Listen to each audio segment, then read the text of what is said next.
Welcome back to our channel. Today we'll show you how to change your default location permission in Chrome on your PC. Let's dive right into the steps. Step 1. Open Chrome. Step 2. Look for the 3 vertical dots located in the top right corner of the browser window. Click on them to reveal a drop-down menu. Step 3. Select Settings. From the drop-down menu, choose the Settings option. Step 4. On the Settings page, scroll down until you find the Privacy and Security section. Click on Site Settings within this section. Step 5. Scroll down to Permissions. Within the Site Settings, scroll down until you reach the Permissions section. Step 6.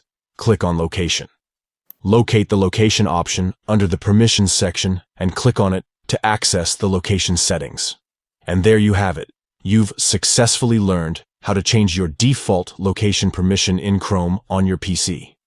This gives you control over which websites can access your location information. If you found this tutorial helpful, don't forget to give this video a thumbs up and subscribe to our channel for more useful tips and tricks. Thanks for watching, and we'll see you in the next video.